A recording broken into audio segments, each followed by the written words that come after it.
All right, I've seen episode 4 of season 2 for the Fallout show, The Demon in the Snow.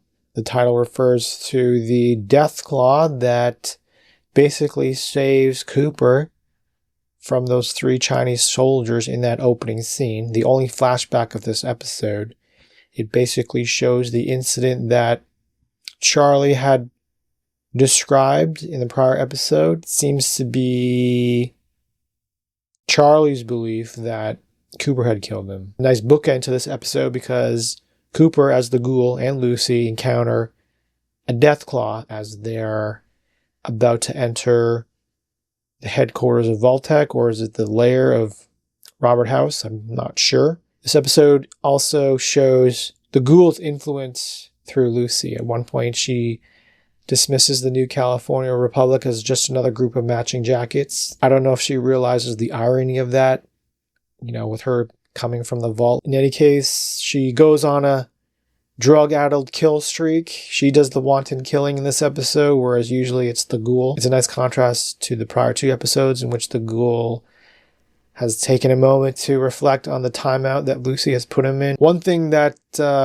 hasn't occurred to me, maybe Lucy at this point doesn't realize that the ghoul is the Cooper Howard whose movies she has probably seen. The other major arc after the flashback, it picks up where the prior episode ends. A Night from Maximus's chapter arrives at the factory. They've homed in on his location, so they hatch a plan. Thaddeus don Maximus' suit, posing as Harkness. They go back to their camp. Maximus shows some unexpected resolve, vowing to kill Quintus, confiding in Dane, his confidant, and who's a sensible voice. Of course, Maximus kind of wilts in the face of that momentous decision. Quintus, for his part, does seem to show genuine concern. Not killing those ghoul kids was critical. It's the same for Quintus, but in opposite direction. Maximus escapes, locks Quintus in. At the same time, Dane has stolen the energy device and urges Maximus to flee with it. The elders from the visiting Brotherhood chapters attack each other. Great shot of Maximus and Thaddeus fleeing Area 51, the new base for his chapter.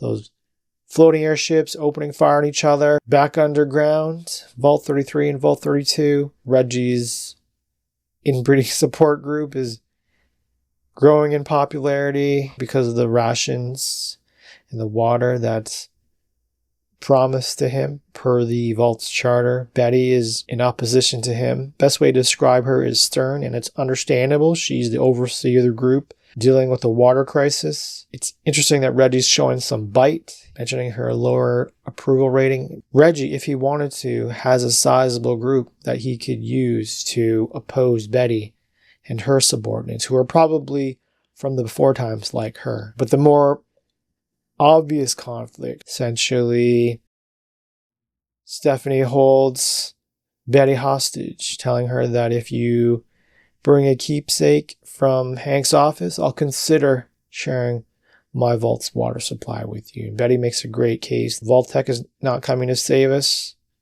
We need to survive. The obvious solution is for the 2 vaults just to rejoin. They don't necessarily need to be confined to one vault. They can occupy both vaults working together. But of course, that wouldn't be a compelling story. Betty is from the before times, as I mentioned. She kind of mentions that she'd woken up 40 years ago. Steph is kind of a wild card. Chet accidentally on purpose finds her ID card that identifies her as being from Canada at around the time of its annexation.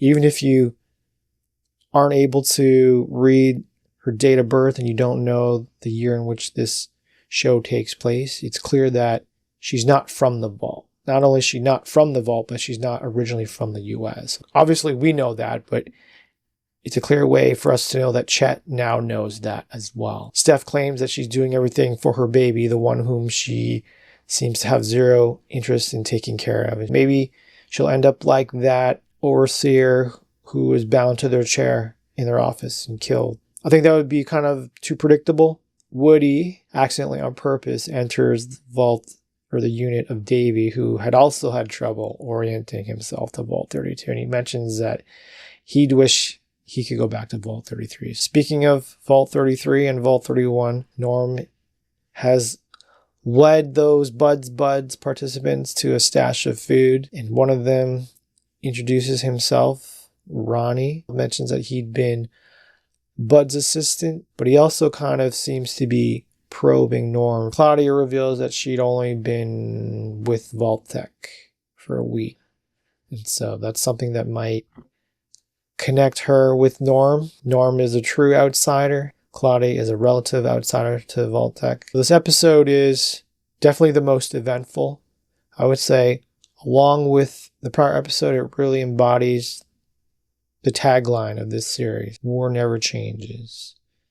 It never changes because humanity never changes. Groups enter zero-sum situations. We see it at different scales. At a smaller scale within a vault, limited supplies of water. We've seen mentions of it on a larger scale. Two superpowers vying for energy resources, leading to nuclear Armageddon. These past 2 episodes have shown different conflicts within groups of various sizes at different stages. You get a civil war, you get a civil war, you get a civil war. The Legion, because of the Ghoul sabotage. Chapters of the Brotherhood, at least on the western part of the US. Betty and Steph, Norm and the Buds. Who's going to support Norm? Probably Claudia. The season's already half over.